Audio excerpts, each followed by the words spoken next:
webinaire. Avant de donner la parole à nos conférencières, permettez-moi de vous les présenter. Je vous présente tout d'abord Émilie Larocque, qui est détentrice d'un baccalauréat en adaptation scolaire et sociale et d'une maîtrise en orthopédagogie. Émilie accorde une grande importance à l'articulation entre la recherche scientifique en éducation et la pratique. Doctorante en psychopédagogie, elle a travaillé comme auxiliaire de recherche et chargée de cours. Elle s'intéresse à l'accompagnement des enseignants dans un contexte de co-développement, à la pratique réflexive, à l'adaptation de l'enseignement en formation à distance auprès d'une clientèle adulte et à l'intégration des étudiants présentant des besoins particuliers. Conseillère pédagogique depuis 2020, Émilie est responsable de l'AEC en éducation spécialisée formation à distance et travaille en collaboration avec la coordonnatrice du département au déploiement des projets liés à la nouvelle version du programme. Parlant de coordonnatrice du département, je vous présente Nancy Denis. Donc, depuis 2017, Nancy Denis exerce en tant qu'enseignante en éducation spécialisée au collégial et elle cumule plus de 20 ans d'expérience en tant qu'éducatrice spécialisée dédiée aux jeunes en difficulté. Animée par une passion pour l'innovation pédagogique et technopédagogique, j'aime bien le mot passion. Son approche pédagogique se distingue par son caractère actif et inclusif, favorisant l'autodétermination des apprenants pour répondre aux enjeux contemporains. En tant que coordonnatrice du département, elle a contribué activement au développement d'une nouvelle version de programme à vocation humaine, entièrement dispensée à distance et répondant aux exigences actuelles du marché du travail. Alors, bon webinaire, mesdames, messieurs, je cède la parole à nos conférencières.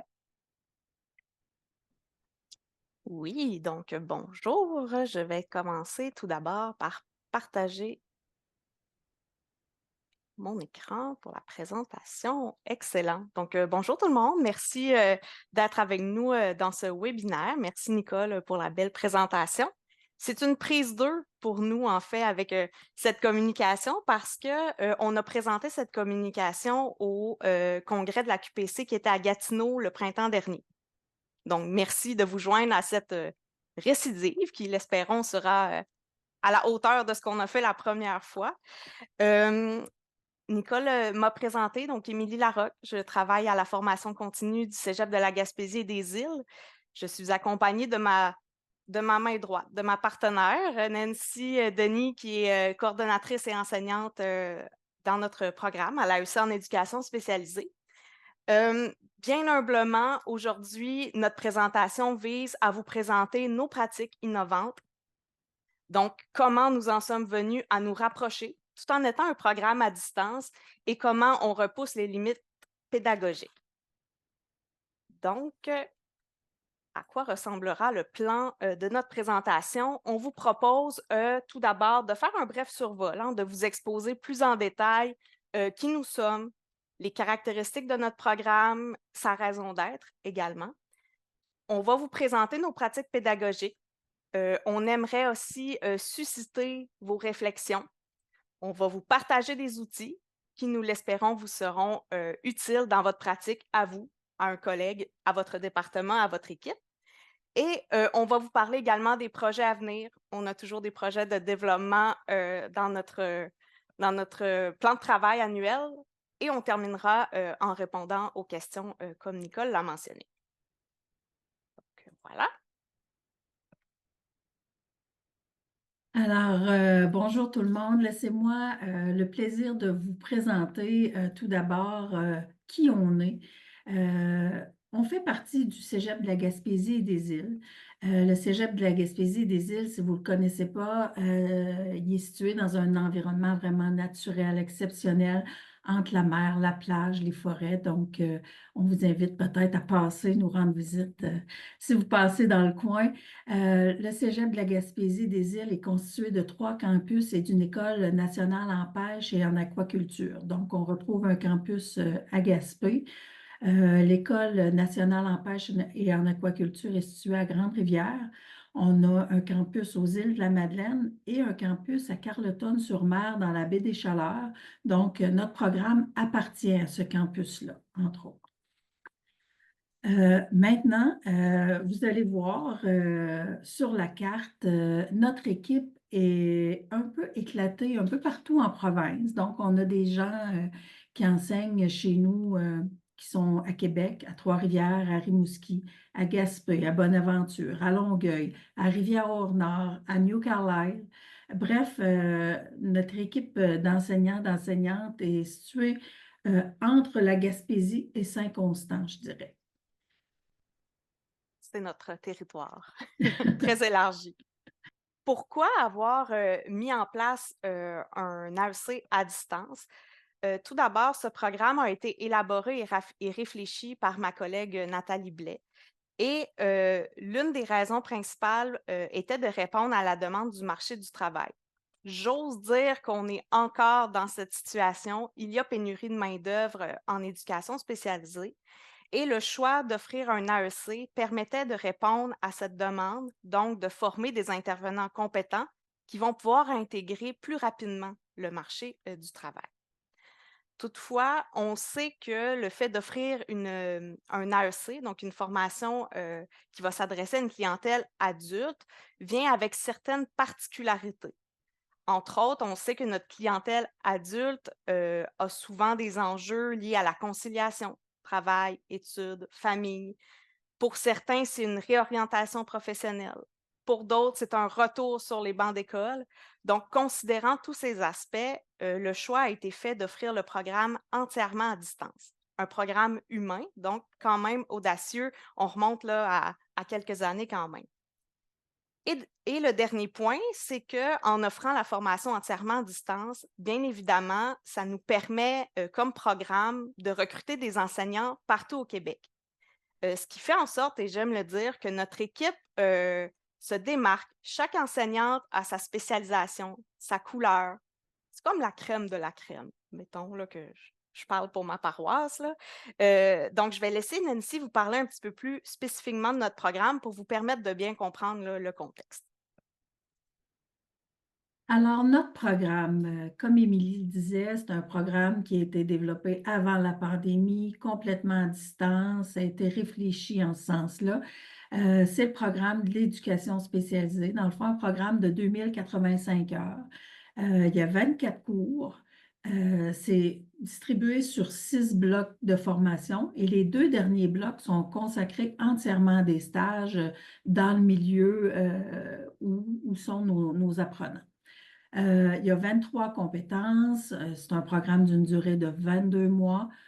C'est un mode d'enseignement mixte. Donc, il y a une partie synchrone qui se passe sur Zoom et une partie asynchrone qui est dans notre environnement numérique d'apprentissage Moodle. Donc, pour le programme, c'est un peu ça. Voilà. Donc, le cœur de la présentation.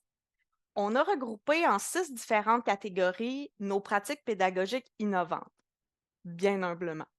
Donc, l'objectif pour chacune d'entre elles, comme on l'a dit, c'est de vous partager nos façons de faire, nos outils coup de cœur, mais aussi de vous entendre. Donc, comme je crois que le micro ne peut pas être activé, pour ceux et celles qui auront l'intérêt, peut-être d'écrire dans le chat, là, le clavardage, lorsque une question vous interpelle ou tout simplement si vous avez le goût de partager avec nous. Sinon, ce qui peut être intéressant, c'est de rapporter ces questions en équipe parce que nous croyons que ça peut être pertinent puis ça peut vous amener là, des pistes de réflexion intéressantes. Donc, la première catégorie, je vais laisser Nancy vous présenter comment on en est venu à créer une vie départementale dynamique tout en étant un programme à distance. Alors, au départ, on vivait certains enjeux, dont la distance de l'équipe, comme on a mentionné tantôt, qui est partout au Québec, et une équipe plus grande que ce qu'on vit habituellement dans notre cégep en Gaspésie. Donc, on a une équipe de profs quand même assez importante. Donc, on avait cet enjeu-là. Sommairement, ce qu'on a mis en place pour essayer de répondre à cet enjeu-là, c'est qu'on a planifié, nous, de notre côté, des rencontres mensuelles avec l'équipe. En Zoom, bien sûr, on est à distance. On a aussi mis en place un infolettre qui nous permet, dans le fond, de communiquer tous les points d'information à l'équipe. Et ça permet, quand on est en rencontre d'équipe une fois par mois, d'être vraiment plus en mode collaboration, en mode échange.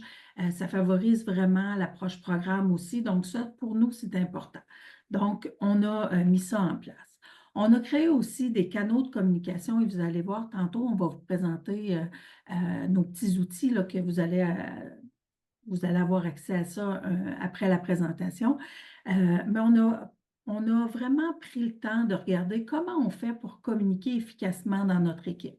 Donc, on sait très bien que les MIO, comme probablement partout ailleurs, c'est notre moyen de communication pour communiquer avec les étudiants. Nous, à l'intérieur de notre Zoom, on s'est créé un canal de communication où toute l'équipe est là. Ça nous permet de poser nos questions en temps réel. C'est rapide, de faire de l'échange sur nos bons coups, nos bonnes pratiques. C'est nos échanges au quotidien qui se passent là-dessus. Notre courriel Outlook, par exemple, ça, c'est plus pour les questions ou les échanges plus administratifs ou formels, je dirais. Donc, vous allez voir tout à l'heure, on va vous présenter, on a un petit visuel qui présente tous les canaux de communication qui ont été mis en place. Ensuite, on a élaboré un code de valeurs et principes. Ça aussi, vous allez avoir un visuel là-dessus, mais c'est que l'équipe s'est penchée, dans le fond, sur c'est quoi nos valeurs à nous en tant qu'équipe, puis c'est quoi nos principes, qui sont importantes, qui vont guider un peu nos actions, nos choix, nos priorités. Donc, pour nous, l'équipe de l'AEC en éducation spécialisée, on s'est dit que la collaboration et la communication bienveillante, c'était super important. L'engagement, l'ouverture, la créativité et le respect.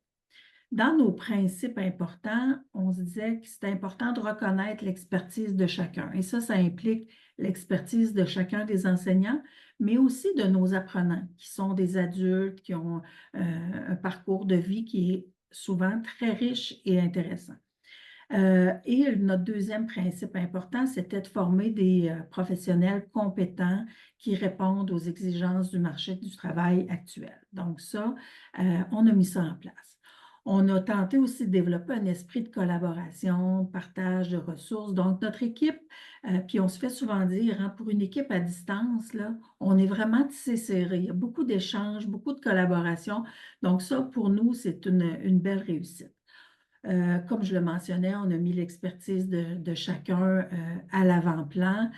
Si un prof va développer, je ne sais pas, une nouvelle façon de faire une évaluation, l'utilisation d'un outil technologique, il va être amené, par exemple, dans le cadre des rencontres de département, à venir faire un bout d'atelier là-dessus pour présenter ça aux autres. Ça devient une source d'inspiration pour les autres membres de l'équipe aussi.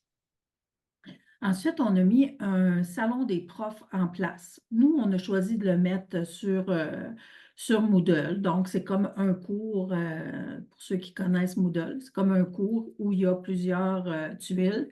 Le but, c'est d'outiller, de supporter, de répondre aux questions des enseignants. Donc, on a mis là-dedans toutes les ressources pour qu'un enseignant puisse fonctionner au quotidien assez facilement. Donc, que ce soit des nouveaux enseignants ou des enseignants qui sont là. On a une tuile pour tout ce qui est administration, les règlements et tout ça.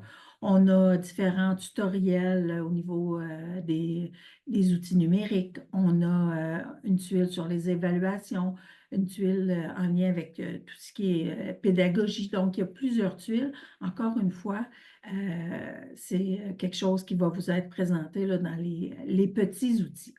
Et parlant de petits outils, Émilie va nous amener là directement. Donc, on a pensé vous amener peut-être des petits outils de réflexion en lien avec la vie départementale dynamique. Donc, on vous amène peut-être là, mais peut-être dans un autre temps aussi, à vous questionner. C'est quoi les forces de votre équipe? Les défis, quels sont-ils? Est-ce qu'il y a des choses dans ce qu'on vous a présenté de façon vraiment sans prétention, humble, sans prétention? Est-ce qu'il y a des choses là-dedans que vous aimeriez expérimenter? Donc, notre petite touche de réflexion pour vous. Ensuite, vous allez voir dans les petits outils, nos outils coup de cœur. Donc, on vous démontre, vous avez juste à cliquer et vous allez avoir accès à un infolette. Qu'est-ce que c'est pour nous, un infolette à chaque mois, un modèle?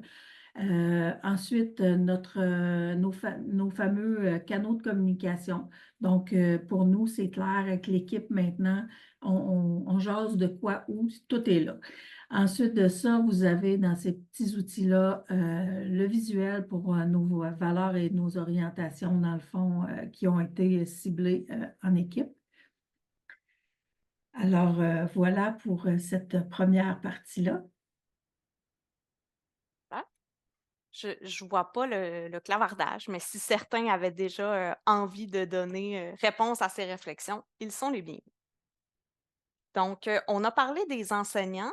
Maintenant, comment s'assurer d'offrir un accompagnement personnalisé tout en étant un programme à distance? On le sait, l'un de nos enjeux avec la clientèle adulte, j'en ai parlé un peu plus tôt, c'est tous les défis, hein, la particularité, conciliation, travail-famille. Et on sait aussi qu'on a affaire parfois à la formation continue à des plus grands groupes.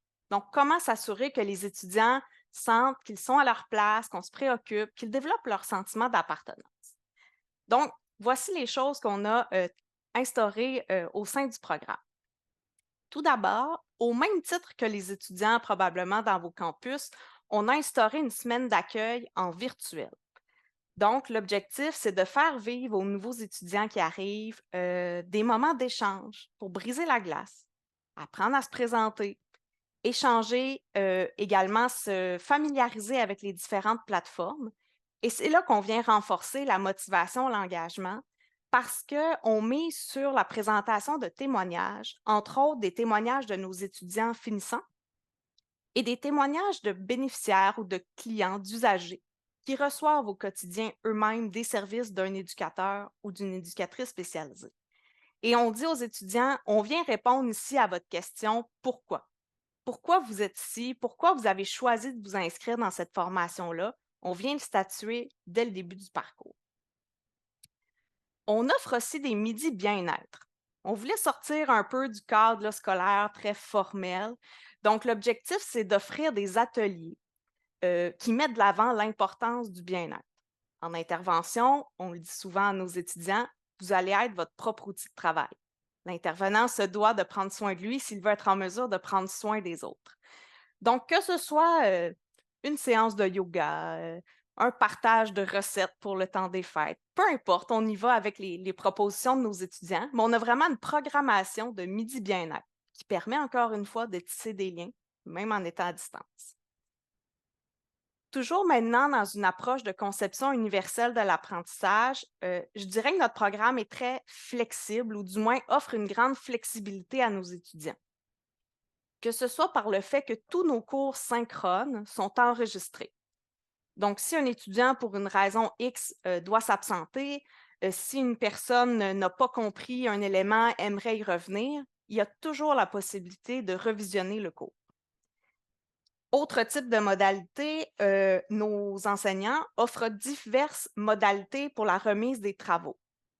Je donne un exemple. Si l'étudiant rencontre un client et il doit remettre son rapport, eh bien, l'enseignant va proposer la remise du rapport soit à l'écrit, par une capsule vidéo, par le choix d'un outil quelconque. Donc, on y va vraiment avec la diversité des approches pour essayer de répondre au plus grand nombre de besoins possibles.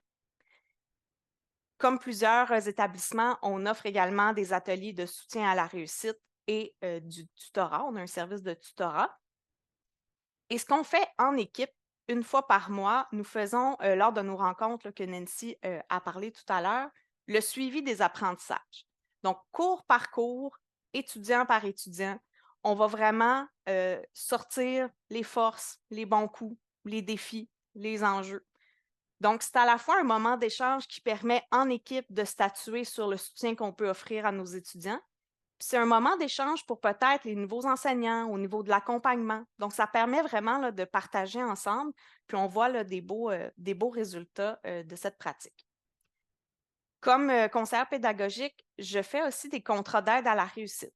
Donc, pour certains étudiants, l'objectif avec eux, c'est d'élaborer un plan d'action, de cibler des ressources, de prévoir avec eux des rencontres individuelles pour les amener souvent d'un point A au point B pour qu'ils se sentent impliqués et pour qu'ils se mettent en action eux-mêmes et que mon rôle soit plus une facilitatrice dans leur entrée dans notre programme. Au même titre que le salon des profs que Nancy a parlé tout à l'heure, on a aussi un salon étudiant qui regroupe l'ensemble des infos qu'un étudiant en ligne peut avoir besoin dans sa formation, que ce soit des tutoriels, les infos en lien avec le programme, des ressources existantes. On a vraiment regroupé l'information parce qu'on avait souvent le commentaire qui disait là, des fois, c'est dans Omnivox, des fois, je l'ai par Mio. Ça venait un peu confus pour certains. Donc, tout est regroupé au même endroit. Et le dernier élément, c'est notre micro-planification. On demande aux enseignants de remettre aux étudiants au premier cours du bloc. Nous, on ne fonctionne pas par session, mais par bloc. Donc, au premier cours du bloc, une micro-planification détaillée. Donc, si par exemple, le cours est d'une durée de 15 semaines, l'étudiant sait au premier cours pour les 15 prochaines semaines à venir quels seront les contenus, les activités qui vont être faites en synchrone, en asynchrone, quelles sont les dates importantes.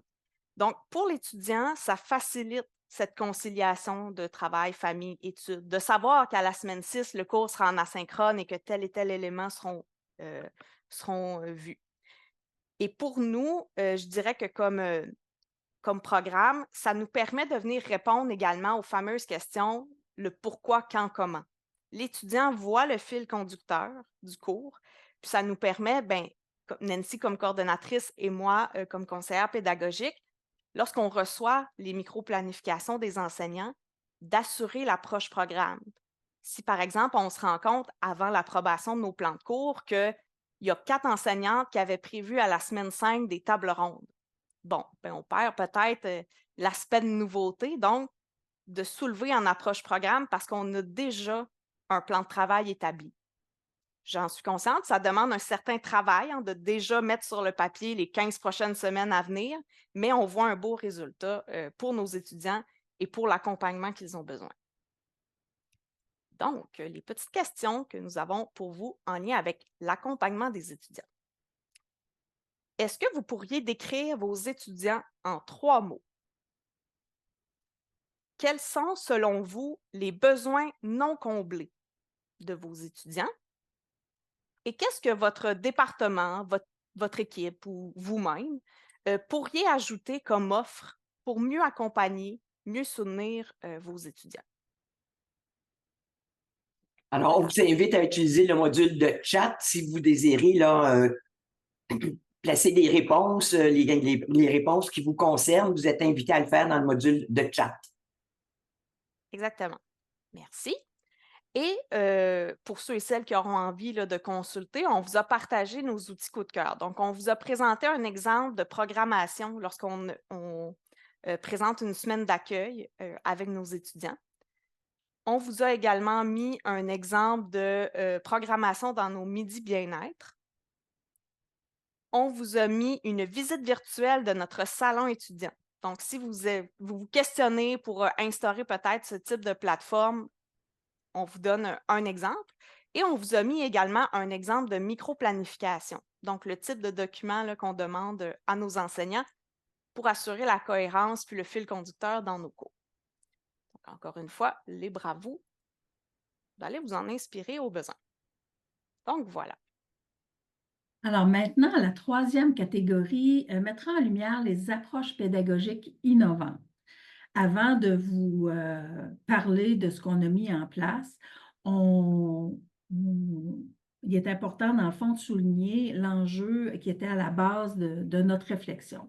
On voulait sortir des préjugés qui étaient liés à la FAD. Bon, on a entendu beaucoup de choses sur la FAD. Ah, c'est facile, c'est pas toujours selon les attentes.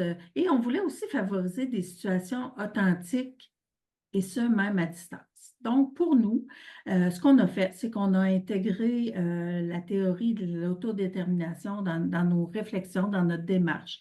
on vise à rendre nos apprenants les plus autonomes possibles parce qu'on garde toujours en tête qu'une de nos préoccupations, c'est de former des professionnels qui sont compétents, qui répondent aux exigences du marché du travail. Donc ça, pour nous, là, c'est important qu'il y ait, puis selon une certaine progression. Quand ils arrivent au bloc 1, on a des attentes, on tente de les outiller pour qu'ils deviennent les plus autonomes et responsables du bloc 1 au bloc 6. On utilise aussi le dossier d'apprentissage, principalement en asynchrone. Le dossier d'apprentissage, qu'est-ce que c'est? Bien, vous allez le voir là, dans nos outils coup de cœur tout à l'heure, mais c'est un document, dans le fond, qui va être un guide pour les étudiants pour une tâche complexe qu'ils ont à réaliser en asynchrone. Donc, plusieurs enseignants utilisent déjà ça dans notre programme. On utilise aussi la fiche repère qui est inspirée d'une de nos enseignantes, Audrey, qui a partagé ses bonnes pratiques avec nous au fil du temps.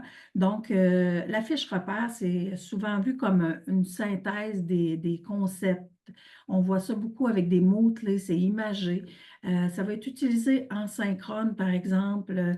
Elle peut intégrer des questions, des espaces pour prendre des notes, ou aussi en asynchrone, où là, elle va guider un peu les apprentissages, proposer par exemple des intentions de lecture, etc. Donc, la fiche repère, bien intéressante et appréciée des étudiants.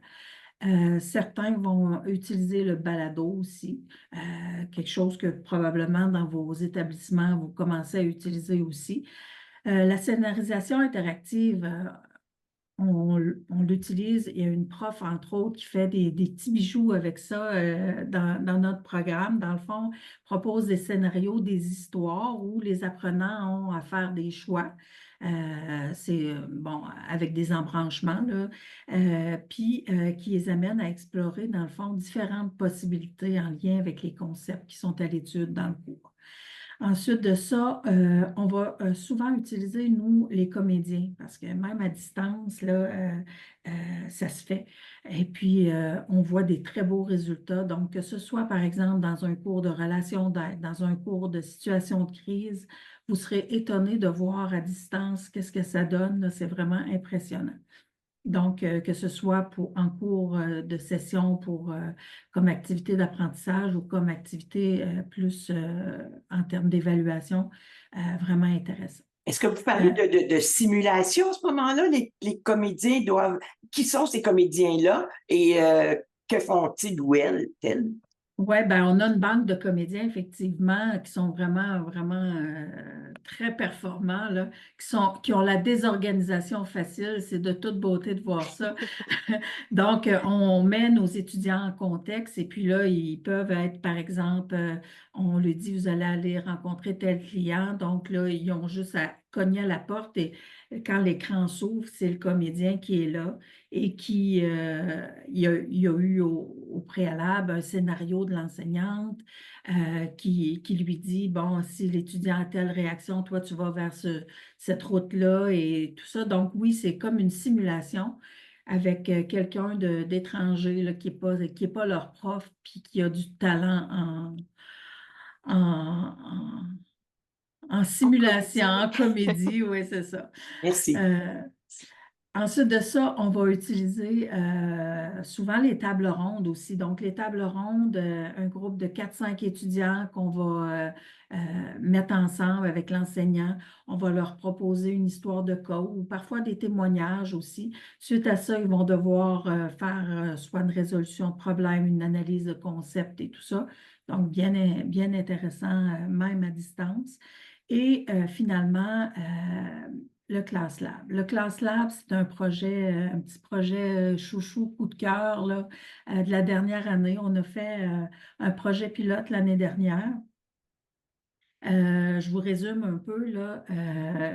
Dans le fond, on avait des étudiants de notre programme dans le cours de relations d'aide qui ont été jumelés avec des étudiants en soins infirmiers qui arrivaient de l'Afrique du Nord. Donc, les étudiants qui arrivaient de l'Afrique du Nord vivaient quand même des enjeux d'adaptation au Québec et tout ça. Donc, il y a eu un jumelage de faits de nos étudiants avec ces étudiants-là. Il y a eu une première prise de contact là, de nos étudiants. Ils ont dû établir une certaine forme de relation d'aide, évaluer les besoins des autres étudiants et finalement leur faire une proposition de ressources qui pouvaient répondre à leurs besoins dans les milieux où les étudiants étaient. Parce que tout ça, on se rappelle, se passe à distance. Les étudiants en soins étaient dans différentes régions et ils devaient, dans le fond, leur apporter une certaine relation d'aide. Donc, c'est un exemple de ClassLab. Maintenant, on vous propose une nouvelle piste de réflexion. Dans l'un de vos cours, est-ce que vous pourriez tenter d'essayer une approche proposée ce matin ou même une approche, là, vous avez peut-être assisté à des congrès au cours de la dernière année ou à d'autres webinaires. Est-ce qu'il y aurait quelque chose dans la prochaine année qui vient que vous pourriez tenter d'essayer? Ça peut être intéressant de le discuter en équipe. Maintenant, au niveau des approches pédagogiques innovantes, donc on vous présente nos petits coups de cœur, la fiche repère. Donc, vous avez un petit vidéo qui vous présente un peu qu'est-ce que c'est la fiche repère. Ensuite, vous avez une autre petite vidéo sur le dossier d'apprentissage, donc qui vous présente un peu comment on formule ça. Et finalement, un petit document ici sur le ClassLab, donc c'est quoi l'objectif, notre vision de tout ça, et aussi les étapes du projet qui ont été présentées là, aux enseignants pour le projet pilote là, dont je vous ai fait mention tout à l'heure. Voilà.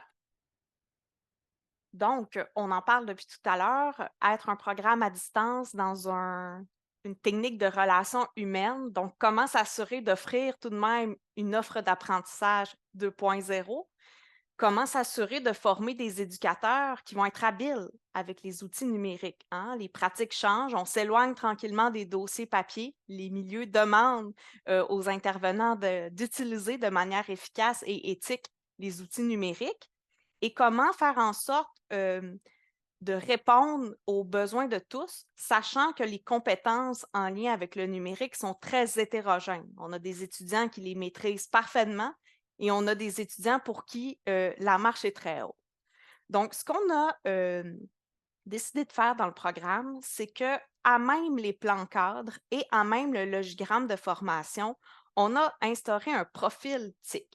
Donc, le profil TIC propose aux enseignants qui reçoivent le plan cadre pour élaborer leur cours et leur plan de cours, reçoivent des propositions de différents outils technologiques qu'ils pourraient utiliser dans leur cours et tous ces outils, en fait, sont liés à la compétence ciblée.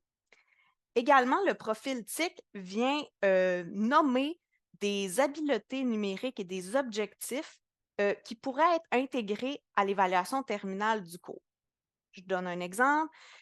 On est dans le cours d'observation, l'étudiant doit aller observer un client et l'enseignante pourrait intégrer un des éléments liés au numérique, soit d'être capable d'exploiter de manière efficace et responsable l'information. Hein, on est avec des dossiers, des tenues de dossier, c'est des informations sensibles. Donc, il pourrait intégrer à même son évaluation le transfert de bonnes pratiques et l'évaluer. Donc, ce qui permet vraiment de renforcer au fil des blocs les bonnes pratiques et le profil TIC. Et on a également inclus au début du parcours une compétence numérique. On ne l'a pas ajouté comme cours contributoire, c'est davantage une activité d'aide à l'apprentissage qui permet de venir, l'expression peut sembler étrange, là, mais mettre tout le monde au même niveau.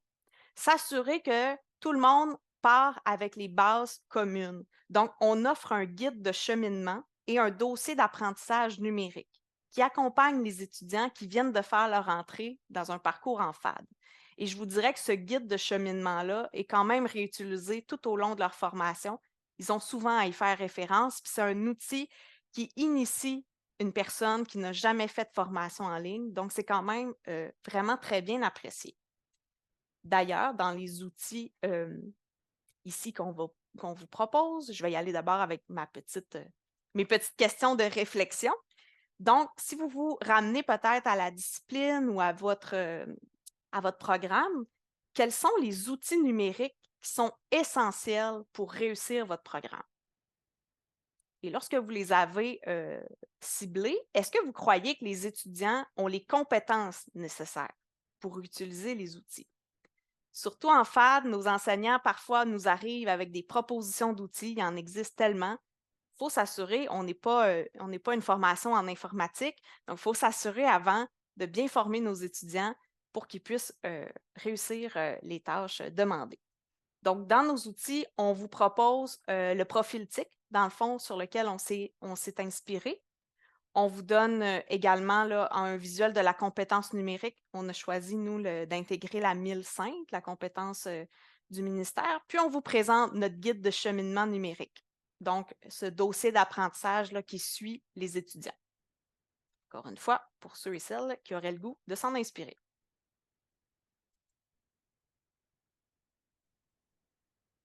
Alors, pour notre équipe, le développement des attitudes associées à la profession est essentiel. Mais encore une fois, au fil du temps, on a soulevé un enjeu majeur qui était la difficulté de soutenir le développement des attitudes, comment évaluer sans juger ou sans que l'étudiant se sente jugé.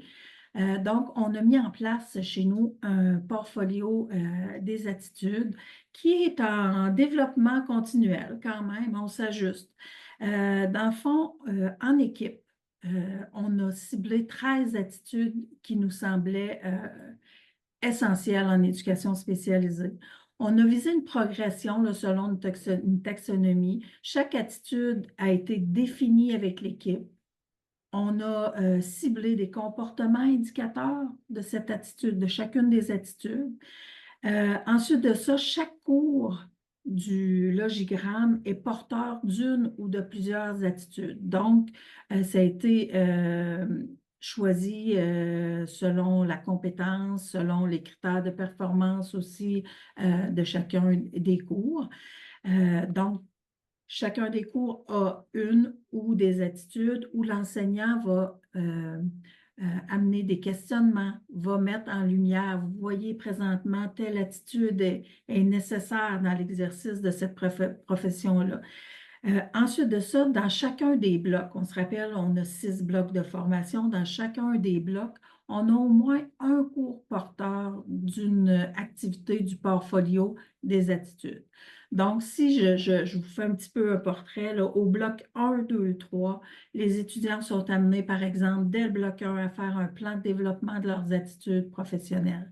Ils vont s'auto-évaluer et se faire un petit plan, là, bon, OK, qu'est-ce que j'ai, moi, quelle attitude serait vraiment à développer au cours de la formation pour arriver en début d'exercice de la profession plus adéquat, je dirais. Ils vont avoir des activités réflexives, des auto-évaluations, ils reçoivent de la rétroaction des enseignants. Au bloc 2 et 3, c'est là qu'on commence à se dire s'il y a une lacune, notre aide pédagogique individuelle va peut-être revisiter le plan de développement avec l'étudiant. Il va peut-être lui proposer des outils aussi. Au bloc 3, en prévision des stages, on va intensifier un petit peu le suivi avec l'API, un plan d'action ou d'accompagnement pourrait être mis en place. Tout ça pour favoriser l'accès aux stages. On sait hein, que par le passé, on voyait souvent nos étudiants arriver en stage, puis on se disait, mon Dieu, je ne sais pas, il y a telle attitude n'est pas assez développée, ça cause un problème dans l'exercice. Ben, c'est ce qu'on tente de diminuer le plus possible avec notre portfolio des attitudes. Et puis, notre petite question de réflexion. Donc, dans votre discipline, est-ce que vous êtes en mesure de cibler les attitudes professionnelles essentielles à l'exercice de la profession? Comment en arrivez-vous à soutenir vos étudiants pour le développement de ces attitudes-là? Ça, c'est une bonne question à avoir en équipe. En tout cas, nous autres, on se questionne régulièrement à ce sujet-là. Pour ce qui est de nos petits outils coup de cœur, ben, vous allez avoir une présentation là, vidéo de notre portfolio, qu'est-ce qui en était dans le fond au printemps dernier. Là, comme je disais, c'est toujours quelque chose qui est en développement, mais vous avez cet outil-là peut-être pour amorcer déjà un premier bout de travail si jamais ce n'est pas déjà débuté chez vous. Voilà. Et la dernière catégorie, et non la moindre, au Cégep de la Gaspésie et des Îles, l'une des orientations de notre plan stratégique était de mettre de l'avant les objectifs de développement durable. Donc, je conviens, sont peut-être écrits en petit, mais vous les avez ici à l'écran. Donc, comme programme, on a relevé le défi d'inclure à même nos plans cadres les objectifs de développement durable. Donc, pourquoi? Pour amener nos éducateurs, nos futurs éducateurs, à prendre conscience, faire des choix éclairés, devenir des citoyens plus engagés. Donc, on a ciblé les objectifs qui se rapprochent davantage de l'éducation spécialisée et à même les cours, les enseignants reçoivent des propositions dans les plans cadres pour des activités formatives, des façons d'évaluer le développement de ces objectifs-là. Ça pourrait être, par exemple, d'animer une table ronde par rapport au fait que la plupart des clientèles en éducation spécialisée sont souvent marginalisées. Donc, d'en prendre conscience comme intervenant, de le considérer aussi dans nos actions pour, par exemple, travailler auprès de l'objectif numéro 10 pour réduire les inégalités. Donc, vous voyez, il y a plein de liens comme ça qui peuvent être faits là, au niveau des objectifs de développement durable. Puis, je vous dirais que ça permet de rapprocher, hein, on parle souvent de rapprochement en ligne, mais de rapprocher nos étudiants de la communauté, du vrai monde. Donc, de leur donner des objectifs sociaux, d'aller vers les autres, puis de s'ouvrir à la différence, aux diversités. Donc, par rapport à ça, une petite question pour vous. Est-ce qu'il y a au moins un objectif de développement durable, peut-être que c'est déjà le cas, que vous pourriez peut-être intégrer dans l'un de vos cours? Du moins faire de la sensibilisation, les mettre de l'avant. Est-ce que c'est quelque chose qui pourrait être possible? Et peut-être pour, encore une fois, vous accompagner, on vous a mis une petite vidéo là, qui explique là, les différents éléments qu'on a utilisés pour monter notre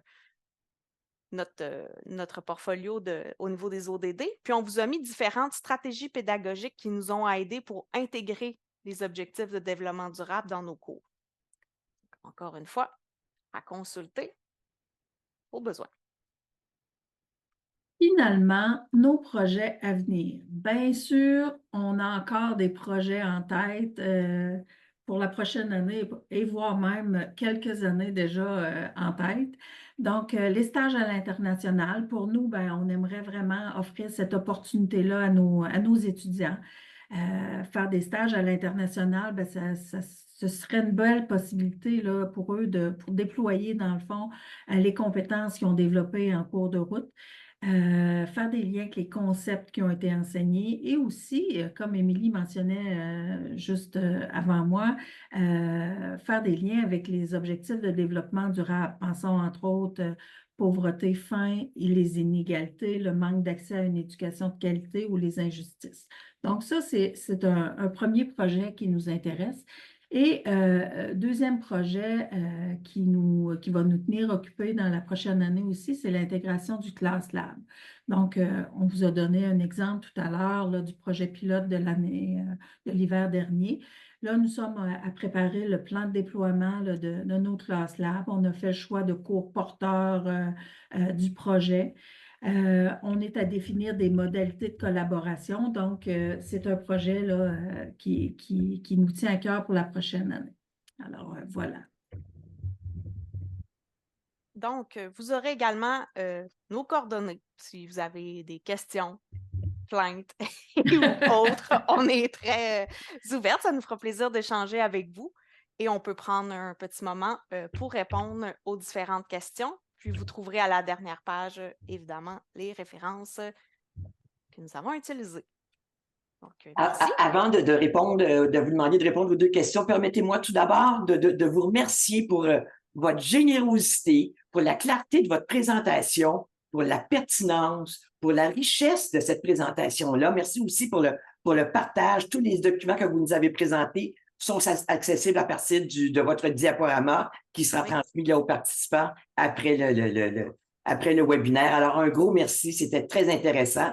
Il y a 3 questions qui sont posées. La première a été posée par Marie Lannery. Elle demande qui sont les tuteurs dans votre programme? Comment les recrutez-vous? Peux-tu y aller, Nancy? Oui, C'est ta branche. oui, dans le fond, c'est pas très compliqué. C'est des élèves, des étudiants, dans le fond, du programme, la plupart du temps, qui sont ciblés. On demande l'intérêt, on vérifie avec les enseignants aussi. Bon, par exemple, je sais pas, est-ce que tu as remarqué un étudiant dans le programme qui a telle force ou à ce moment-là, ils sont jumelés. Puis au Cégep de la Gaspésie-des-Îles, on a les REPCAR qu'on appelle, qui s'occupent de favoriser la réussite. Donc, c'est elle qui prend le relais dans le fond, puis il y a une rémunération d'associer à ça aussi là, pour les tuteurs. Donc, c'est un programme qui est bien installé là, au niveau du Cégep de la Gaspésie-des-Îles. J'espère que ça a bien répondu à la question, ça devrait. Merci beaucoup. Il y a Caroline Thibault qui demande, j'aimerais en savoir plus sur votre structure de stage actuelle. Comment organisez-vous les stages, la supervision, l'évaluation? Parce que ça doit être quand même un bon défi, là. Oui, je peux y aller en partie. Nancy, tu compléteras si je dis des niaiseries.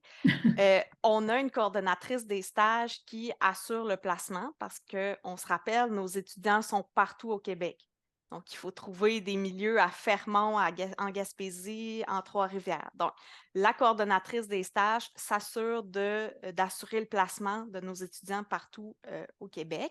Et par la suite, les étudiants sont jumelés à une enseignante superviseure qui, elle, va assurer le bon déroulement du stage et la supervision avec la personne qui physiquement accompagne notre étudiant dans le milieu. Donc, chaque étudiant est jumelé dans le milieu avec une éducatrice, une intervenante, et il y a une enseignante de notre cégep qui assure justement l'évaluation, le bon déroulement.